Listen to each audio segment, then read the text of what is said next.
இன்ப துன்பம் எல்லாமே இருவருக்கும்.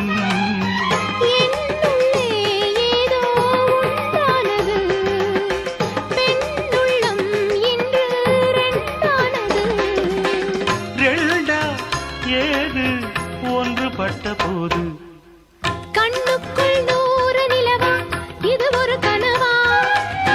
கைக்குட்டை காதல் கடிதம் எழுதிய உறவா? நாணம் விடவில்லை, தொடவில்லை, ஏனோ விட இன்னும் வரவில்லை. ஐயர் வந்து சொல்லும் தேதியில் தான் வார்த்தை வருமா? ஐயர் வந்து சொல்லும் தேதியில் தான் வார்த்தை வருமா?